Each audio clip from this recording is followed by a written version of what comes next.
మీకు తెలంగాణ ముఖ చిత్రాన్ని చూస్తే క్యూర్, ప్యూర్, రేర్. క్యూర్ అంటే core urban region economy, pure అంటే peri urban region economy, rare అంటే రూరల్ అగ్రి రీజన్ ఎకానమీ. ఈ 3 రకాల వ్యవస్థలను, ప్రణాళికల్ని, ఈ అంశాలకు సంబంధించిన వాటి అన్నిటిని కూడా పొందుపరిచి క్రోడీకరించి తెలంగాణ రైజింగ్ 2047 ఒక విజన్ డాక్యుమెంట్ తీసుకొస్తున్నాము.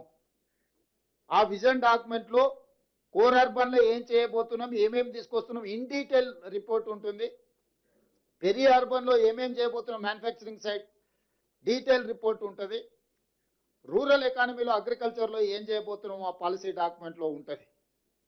సో తద్వారా ప్రతి ఒక్కరిని, మహిళలు కావచ్చు, రైతులు కావచ్చు, యువత కావచ్చు, వివిధ సామాజిక వర్గాలకు సంబంధించిన ప్రజలందరినీ దృష్టిలో పెట్టుకొని అభివృద్ధి ప్రణాళికలతో పాటు రాష్ట్ర ఆర్థిక వ్యవస్థను బలోపేతం చేసి తద్వారా వచ్చే ఆదాయాన్ని పెంచాలి, పేదలకు పంచాలి అనే ఒక విధానంతో